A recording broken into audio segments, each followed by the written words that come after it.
ეს ქვეყანა ჩვენია, ეს ჩემი მანიფესტია. ეს ქვეყანა ჩვენია. ჩვენი რომ არ იყოს, არავინ შეეცდებოდა მის წართმევას.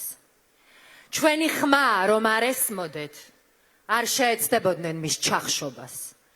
ცამდე მართლები რომ არ ვიყოთ, არ დასჭირდებოდათ ამდენი ტყუილი, უზარმაზარი ბინძური პროპაგანდისტული მანქანის შექმნა და მერე ამუშავება. ძალიან ბევრნი რომ არ ვიყოთ, არ დაიწყებდნენ ჩვენ თვლას და მერე ამ გამოთვლილის 10-ზე გაყოფას.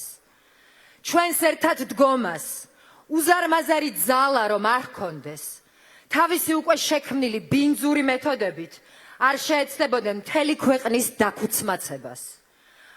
პარტიული, გენდერული თუ 1000 სხვა ნიშნით დაყოფას და ჩვენს დარწმუნებას რომ პოლარიზაცია მეფობს და თურმე ეს ყველაფერი ჩვენი ბრალია. ერთმანეთი ასე ძლიერ რომ არ გვიყვარდეს, არ დაგვიწყებდნენ სიძულვილისენით ლაპარაკს და მტკიცებას რომ თითქოს ჩვენ ერთმანეთი არ გვიყვარს. თავისუფლებისთვის მებრძოლი პატრიოტები რომ არ ვიყოთ, არ დაგვარქმევდნენ უსამშობლოს და რადიკალს. ახალგაზრდობა ასეთი გონიერი, ასე ლაღი და მშვენიერი რომ არ იყოს, არ შეეცდებოდნენ მათ გაშავებას, სატანისტების, გარყვნილების 1000 ბინძური რამის დარქმევას და დამცირებას. სტუდენტებს უზარმაზარი ძალა რომ არ გქონდეთ, გასაცოდავებული რექტორები არ შეეცდებოდნენ სამარცხვინო მეთოდებით უნივერსიტეტის შენობებიდან თქვენს გაძევებას, გაყინვას, მოტყუებას და დაშინებას. სამართლიანობის აღდგენის, ასე ძლიერ რომ არ ეშინოდეთ, არ გადააქცევდნენ სასამართლო შენობას საბჭოთა ცირკად და მოსამართლეებს ყვირილის ფონზე, ყურზე კვერცხის ცილა ჩამოკიდებულ მოკეიფე გვამებად. პოლიციელებს ღირსება შელახული რომ არ ჰქონდეთ, არ შეეშინდებოდათ დროშების, ლაზერების, ფერადი პირბადეების, არ იდგებოდნენ დარცხვენილნი, უმოქმედო, ან და შეშინებული ტურების ხროვასავით არ დაესეოდნენ მარტო მდგარ გოგოს, ან ბიჭს საცემრად და მერე დასაკავებლად. მათ რომ ჩვენი სიკვდილამდე არ სხვენოდეთ და ეშინოდეთ, არ დამალავდნენ ვინაობას, არ დაიმალებოდნენ შავი ნიღბების, გაზის, ფარების, იარაღების, სამარცხვინო კანონების, ან და ყალბი მანიაკალური ღიმილის და უფროსობისგან დაზეპირებული ტყუილი მესიჯბოქსების უკან. და ჩვენ, თანადგომა და სოლიდარობა, ერთმანეთზე ზრუნვა რომ არ შეგვეძლოს, არ დაიწყებდნენ ქილიკს რომ თითქოს აზრი არ აქვს არც პროტესტს, არც წინააღმდეგობას და არც გაფიცვას. და კი, ეს ყველაფერი საშიშია. ძალიან საშიში. რომ არ გვეშინოდეს, არ დაგვიცავდნენ ჩვენი მეგობრები მეგობრებს, შვილებს და მშობლებს ფერადი ბოლებით, მაშხალებით და გაზის კაფსულების განეიტრალებისგან დამწვარი ხელებით და ფილტვებით. რომ არ გვეშინოდეს, არ ირბენდნენ დასახიჩრებული და ნაცემი ჟურნალისტები და ოპერატორები ჩვენს დასაცავად.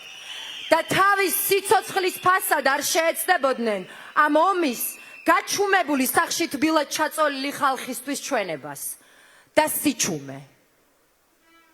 სიჩუმე ყველაზე საშიში იარაღია და სიმართლის დასამარცხებლად. სიჩუმემ გირგვლიანის დედის ცრემლების დროს დღეს შუა უამრავი ცრემლიანი დედა იმ ეგრეთ წოდებულ სასამართლოსთან, რომელშიც ისევ გირგვლიანის მოსამართლემ საჯულობს.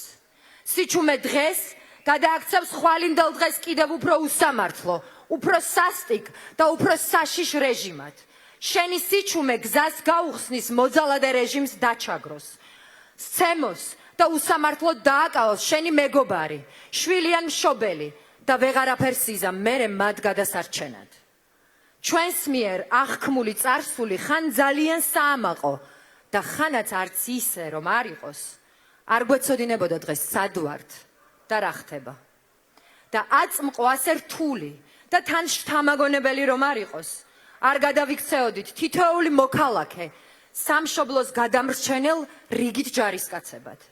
და რადგან მომავალი ასეთი მკაფიო, ლაღი, ლამაზი, თავისუფალი და სიცოცხლით სავსეა, ღირს რომ არ გაჩვმდე, ღირს ამოიღო ხმა, რადგან შენი ხმა მშვენიერია. ის ყველას ესმის და ძლიერია. ღირს რომ სიმართლეს თვალი გაუსწორო, იყო მისი მცველი და გამავრცელებელი, რომ მერე ტყუილმა ერთიანად არ გააცამტვეროს შენი ან სხვისი ცხოვრება. ამიტომ ჩაჰკიდე ხელი გვერდით მდგომს, ღრმად ჩაისუნთქე და დაიჯერე, რომ შენი სიმართლით, სილაღით და თანადგომით, სხვისგან ნაჩვენების სოლიდარობით, ჩვენთვის უცხო ადამიანებისგან ნაგრძნობის სიყვარულით და შენზე ზრუნვით აუცილებლად დაძლევ შიშს, აუცილებლად დაამარცხებ გამაყრუებელ სიჩუმეს და მიხვდები, რომ არაფერია ამაზე ძლიერი, ვერაფერი დაამსხვრევ სიყვარულით, სიმართლით, რწმენით და თანადგომით ნაშენებ ერთობას და ჩვენ აუცილებლად გავარღვევთ ტყუილებით, რკინის გისოსებით შეფუთულ ჭერს და გავიმარჯვებთ, რადგან ეს ქვეყანა ჩვენია.